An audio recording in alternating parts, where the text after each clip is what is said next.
What is Afrofuturism? Afrofuturism is a framework for imagining and creating a new Black culture that champions self-love, self-expression, innovation, and self-empowerment.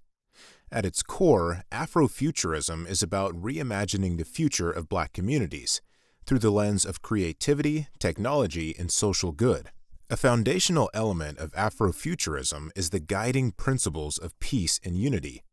These principles serve as an ethical and moral framework, with 11 affirmations or laws that encourage positive and productive social organization.